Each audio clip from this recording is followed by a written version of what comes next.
In the early 21st century, an alien race known as the Zillions attacked Earth and unleashed an army of monsters upon an unsuspecting and unprepared planet. Attacked by the likes of Gigan, Rodin, Zilla, and even King Ghidorah himself, the humans of Earth had no choice but to enact a last resort plan. They released Godzilla from his icy prison in Antarctica. What happens next is a battle royal melee across the globe as the King of the Monsters puts his house back in order. Hi everyone, I'm Mac, and this is Bandai 12-inch Godzilla Final Wars.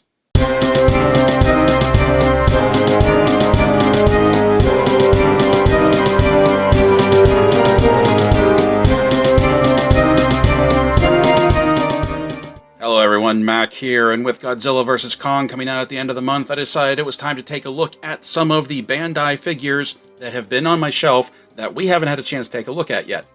Now I know normally whenever a big movie comes out based on one of my fandoms, I usually do something like how we did Wonder May, but Godzilla, quite honestly, took me by surprise. I know the trailer came out a few weeks ago, we did a reaction video for that, but I honestly didn't know that Godzilla vs. Kong was actually coming out already at the end of this month. I think it's the 25th it's coming out.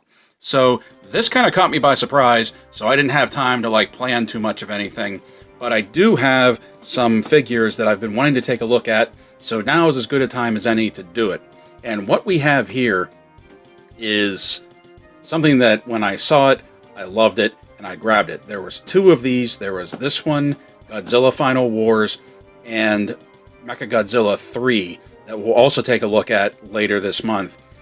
And what I love about these is these are just giant-sized versions of the Bandai figures.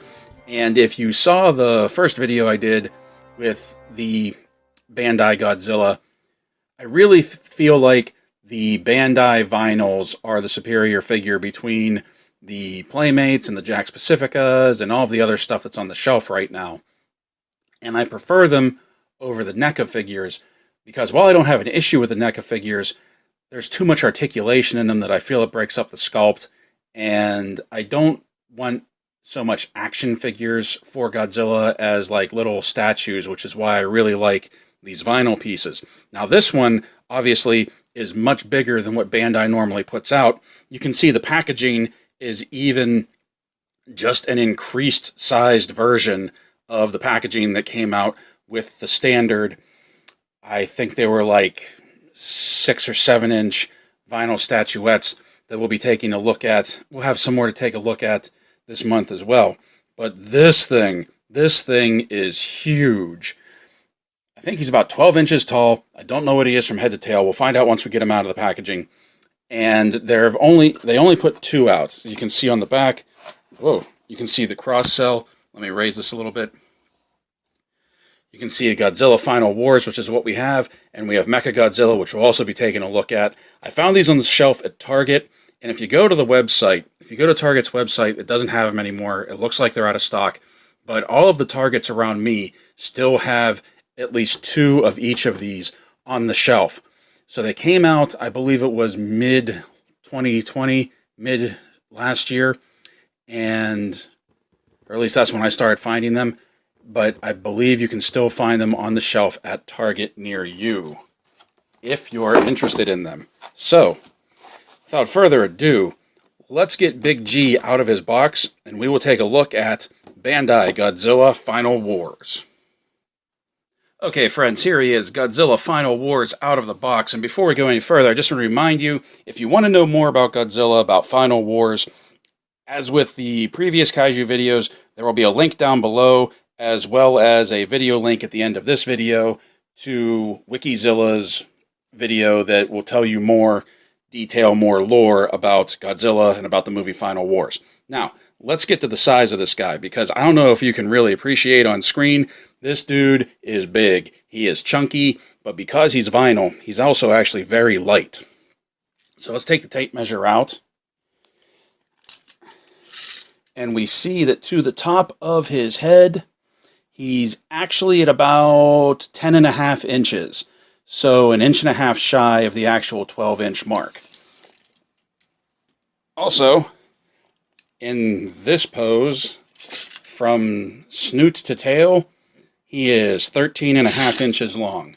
So 10.5 inches tall, 13.5 inches long, and really chunky, really beefy. I mean, look at all of these dorsal spikes you got going right here. I love how broad he is in the chest. His face sculpt is also fantastic too. This is why I really prefer the vinyl over the plastic. I feel like you can get a much more detailed sculpt in the face. The eyes look great, the tongue, the teeth, everything looks great. The spikes down his dorsal spine really stand out. Really, really well sculpted. Everything about this is just next level detail. I really like the creases in his skin, in his hide. Everything looks great, except for one thing, and we're about to take a look at that. That whenever you have something this big, not only does the detail become more pronounced, but the flaws become more pronounced, and this I couldn't see because it was facing the box. You have this in the tail right here, and I tried to pop that back in, but it doesn't really want to pop in. Maybe if I heat it up a little bit, but I don't know. I'm worried that if I heat up the vinyl, it will actually damage it more than anything. So I may just put it on the shelf and pose him either this way or maybe a little bit head on. But let's take a look at articulation now. And I feel like whenever Bandai puts the articulation on these figures, they put it on there just to say, hey, look, things are articulated. Because you don't pose these things too much. You pretty much get them out of the box in the position that they're in, and that's how you put them on the shelf. However, he does have a few points of articulation, that he has the head rotation, which I do like, because you can get that menacing side glance. Godzilla's menacing side eye. You can get that real well with the way that the head turns. Also, if you look at him head on here, his hands, he has some articulation at the biceps that you can do his hands either together, you can do them in his stalking mode, or they can be out like he's getting ready to rush an enemy. So I do appreciate the articulation right there, because you can get, even just the position of his arms gives him a completely different look, different attitude, and I think that's pretty cool. He has articulation in the hips, that his legs will go out that far, and if his arms weren't in the way, they would be able to do a complete 360 twist. But my question is, why?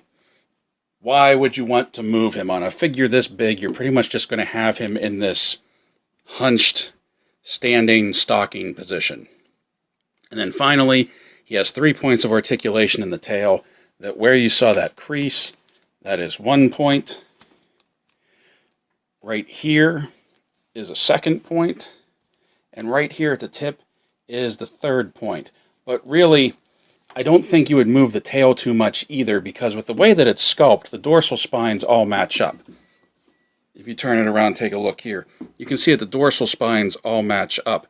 That if you lay the tail out, you can kind of get some interesting poses, like where the tail's dragging on the ground, but it just doesn't look right, because at some points you're looking at the top of the tail, at some points you're looking at the side of the tail, and at some points you're looking at the bottom of the tail.